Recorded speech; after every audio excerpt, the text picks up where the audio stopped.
everyone, so today I have a very highly requested video for you, so it's going to be quite a chatty, very talkative video, that's the word. And I actually asked a few weeks back if you would like to see this, and a lot of you said yes. So it's going to be all about my hair, my routine, styling, products, all sorts of things like that. So I'm basically going to sit here and talk at you all about my hair for the next half an hour. So my general routine at the moment is a lot simpler than it used to be. I used to be all about the different hair products, just throw pretty much anything I could get my hands on and hope for the best, and just using way too many things. So I've really stripped it back. I've kept it quite simple and just down to the minimal things that I know work for me. So starting off with probably my #1 holy grail hair product out there. This is so important, and it's the wet brush. And I was a Tangle Teezer girl through and through for a long time, and then I came across this and it's just life-changing. If you thought the Tangle Teezer was life-changing for you, you haven't tried this. It is amazing. It has a lot longer bristles than the Tangle Teezer. The Tangle Teezer reminds me more of a horse brush. Sounds very weird, I know, but kind of you have to really work at it and really kind of stroke your hair, whereas this, it just gets through all the knots, all the tangles, but it doesn't damage your hair whatsoever. It's really gentle, you can barely feel it going through, which is amazing. I generally only really brush my hair through properly when I'm about to wash it, so every 2 to 3 days, but this just takes, I'd say, under a minute to brush my hair, whereas before it was a good 5 or 6 minutes before I could even start to think about washing it. So this is an absolute lifesaver and I couldn't be without it. Now before I start on products, I should probably talk a little bit about my hair type. And I have a lot of hair. There is a lot of hair there, but it's not particularly thick. I'd say it's even more on the fine side. So although I have a lot of it, it can be very flat and very lifeless looking. So volume is something that I really struggle with. I have quite an odd combination of quite oily roots and then very dry and brittle ends, and I think that's probably down to me dyeing my hair and it being a little bit over processed and probably using a bit too much heat than I should. So I try to wash it every 2 to 3 days, or I need to wash it because of the greasiness at the roots, but then I like to use something that's still quite moisturising and hydrating for the ends of my hair. A lot of people do ask me what sort of style I ask for at the hairdressers, and to be honest, I tend to at the moment just let my hairdresser get on with it and do what he feels is necessary, but it's generally a kind of blunt cut with longer layers, and then I have some face framing bits at the top here. I tend to get my fringe kind of shaped in so that it's a little bit more flattering on my face. At the moment I have a few lighter pieces through it as well. I have some balayage highlights, I think that's what they're called, which is basically a type of ombre, but it's a lot more subtle and more natural looking, and it's basically where your hairdresser picks up pieces of hair and just randomly starts painting bleach on it, which can be a slightly scary process, but it turns out to be a lot more sort of sun-kissed and natural looking once it's done. So the shampoo and conditioner combo that I've been sticking to pretty much religiously recently are the Joico Body Luxe range, and anything that promises a bit of extra volume, a bit more body in my hair, and I'm there. A lot of the volumizing shampoo and conditioners out there do tend to leave your hair feeling a bit gritty and sticky, and they just bulk it up with excess product to add the volume, but I like my hair to feel very clean and very clarified when I've washed it, so I tend to stay away from those. These two though just leave my hair feeling very bouncy and weightless and light, but they are still quite moisturising. The conditioner, especially, which one's the conditioner? This one is very nourishing, very hydrating. It leaves my hair feeling very soft and smooth, and yet it doesn't weigh it down with any excess moisture or too much product, so these are a winner for me. Occasionally though I will use a brightening shampoo on my hair just to take away any kind of brassy orangey tones in it, and the one I use is the L'Oreal Silver Shampoo. Now this stuff is a purple based shampoo. I don't want to spill this all over my bed, but it is very bright. It comes out very pigmented, and it just sort of helps to correct the orangey colours that can come in your hair when you have a bit more blonde in it. It doesn't do anything dramatic like leave a lilac tinge in my hair, it just helps to balance everything out.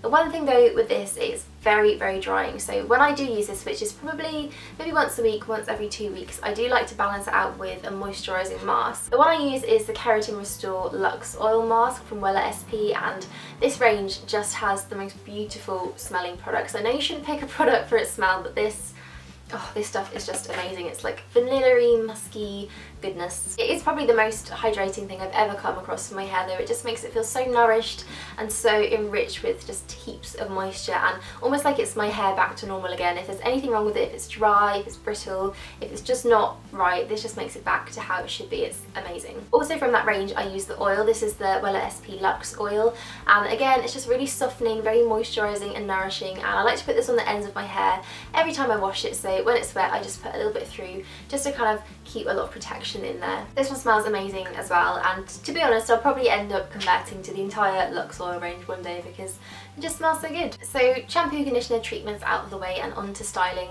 And I have very naturally straight hair. It doesn't have any volume, it's just completely kind of poker straight. It maybe has a slight kink to it if I let it dry naturally, but it generally tends to be just very flat and very boring. And I feel as if I've been searching for the perfect laid back, loose wave, beachy wave styling tool for the whole of my life, and I may have just come across the perfect thing. This is the GHD Curve waving wand, and when I heard GHD were bringing out curlers for the first time, I was amazed, really excited, knew I wanted to try them, and I'm so glad I picked this one up. It's completely different from any waving wand I've ever seen. It's almost like it's a normal round barrel that's been squished down, so it's kind of like an oval shape. I really like the actual finish of the wand. It's this kind of matte black texture. It's not slippy or shiny like most curling wands tend to be, and I find that holds my hair on them a lot better, so I can curl it and it doesn't slip around or slide off. These have a really cool sound when they turn on.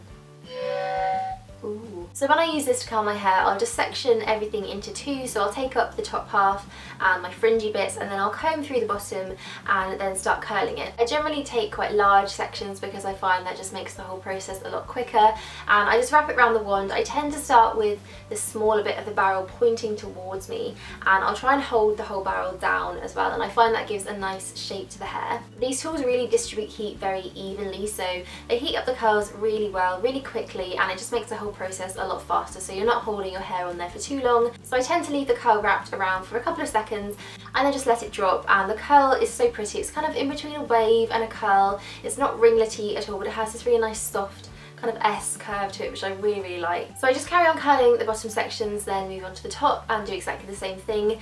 And when it comes to the front portions of my hair, so where my kind of fringy bits would be, I wrap the hair slightly tighter around the wand and I get a more tight looking curl, and that way I find it just flicks out and looks kind of more flattering around my face. I actually timed myself while I was filming this, and it took me about 8 minutes I think in total to curl all of my hair, so really, really quick. So once everything's curled and I've let it cool down for a few minutes, I'll then add a little bit of teasing into my roots.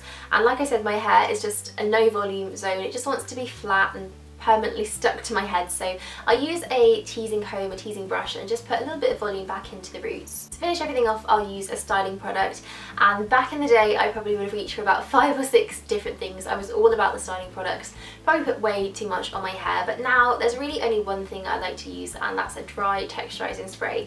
And there's quite a few that I like. There's the Oribe dry texturizing spray, the Oribe Apres beach spray. I also really love the Bumble & Bumble Cityswept, but at the moment the only thing I've been reaching for is the Bumble & Bumble thickening Dryspun finish. This is the original Dryspun finish spray. I think it's the first one I ever tried, and I've gone back to it. I really do like it. It's a very mattifying, very bouncy, very volumizing spray. It's almost somewhere between a dry shampoo and then a thickening spray, so it just gives your hair a bit of bounce, a bit of volume and a bit of texture and workability, so you kind of get a bit of second day hair with this, but on the first day, which is the kind of hair that I love. I don't really like my hair to look like I spent ages on it and that I've curled it and, you know, really gone to town on it, even though it doesn't take long at all. So I like to really work this in, really kind of scrunch up my hair and mess it up and just make it look very beachy, very wavy and very natural looking. So this is a great product for that. The only other product that I use after that is a dry shampoo. So the next day or the day after, when my hair's feeling a bit greasy and in need of a wash, I use the COLAB Sheer Invisible Dry Shampoo in New York. This stuff smells amazing. It's very fruity and very fresh, which is quite different from any dry shampoos that I've tried in the past. It's just a really nice light scent, and the formula of this is brilliant as well. It really does absorb a lot of oil and a lot of grease in my hair, and it really is an invisible formula, so there's no white patches, no kind of telltale grey signs in your hair that you've been using a dry shampoo. So definitely a winner for me, this one. So that's it for my styling routine, hair, products chat video. I hope you enjoyed watching this. Let me know if you did, and I will see you all soon. Bye!